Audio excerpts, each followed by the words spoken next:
Welcome guys gold की forecast में, जिसमें आज हम ये देखेंगे कि गोल्ड के ऐसे कौन कौन से लेवल हैं जो इंपॉर्टेंट हैं। यहाँ पर आकर मार्केट रिजेक्ट हो सकती है और हमें अच्छा खासा प्रॉफिट दे सकती है।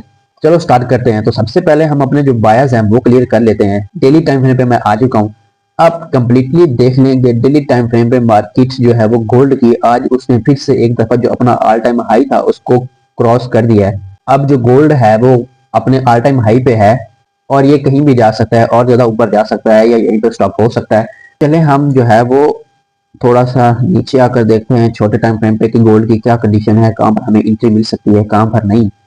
तो उसके बाद मैं आया H4 पे। ठीक है ना, जैसे ही मैं H4 पे आया तो यहाँ पे भी ना मुझे कुछ खास चीजें नहीं मिल रही। एक चीज मुझे यहाँ पे नजर आ रही है। यहाँ पर हमारे पास क्या है, यहाँ पर हमारे पास है ऑर्डर ब्लॉक। ठीक है ना, इस एरिया में हमारे पास एक ऑर्डर ब्लॉक है। इस एरिया में मार्केट में एक इंपॉर्टेंट स्पोर्ट भी है। लास्ट में मार्केट को इस एरिया से सपोर्ट मिली थी। तो H4 का तो तकरीबन सिर्फ यही एक एरिया जो है वो मुझे नजर आ रहा है। उसके बाद हम आ जाते हैं H1 पे। जैसे ही हम H1 पे आते हैं जैसे ही हम H1 पे आए तो हमें कुछ और ज्यादा चीजें जो है वो क्लियर होना स्टार्ट हो गई कि हमारे पास तकरीबन ये एक और एरिया है।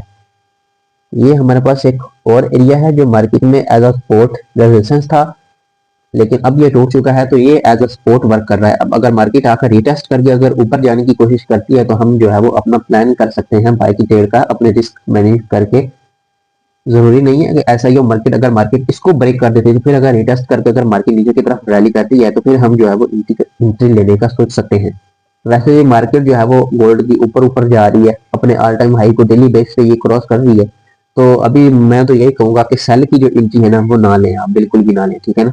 उसके बाद ये हमारे पास एक एरिया है, ये वाला। यहाँ से भी मार्केट को लास्ट में सपोर्ट मिली थी, यहाँ से भी रिजेक्ट हो सकती है मार्केट। अब आ जाते हैं हम 15 मिनट टाइम फ्रेम पे। हमारा एंट्री टाइम फ्रेम, जिस टाइम फ्रेम पे हम एंट्री लेंगे एज अ इंट्राडे ट्रेडर। यहाँ पे भी हमें नजर आ रहा है कि मार्केट ने जो है ना वो अभी ताजा ताजा जो है वो ब्रेकआउट स्ट्रक्चर किया है। क्योंकि मार्केट ने ये यहाँ से जो है वो मार्केट ने ब्रेकआउट स्ट्रक्चर किया है। अब ब्रेकआउट स्ट्रक्चर करने के बाद जो है वो हमें अगर हमारा एनालिसिस अच्छा है तो हम पहले ये ऑब्जर्व कर लेंगे कि ये ब्रेकआउट स्ट्रक्चर जो है वो रियल है या फेक है। अगर आपको नहीं पता कि ब्रेकआउट स्ट्रक्चर जो रियल या फेक उसमें डिफरेंस कैसे करते हैं तो आप नीचे कमेंट सेक्शन में मुझे बता सकते हैं, मैं आपकी वो चीजें भी क्लियर कर दूंगा। अब अगर मार्केट ऊपर जाती है तो इसको जाने दें। अब अगर मार्केट ऊपर जाती है तो इसको जाने दें, लेकिन अगर मार्केट वापस आती है इस एरिया को रिटेस्ट कर कर ऊपर की तरफ जाने की कोशिश करती है तो ये हमारे पास एक अच्छी एंट्री बन जाएगी 15 मिनट टाइम फ्रेम पे।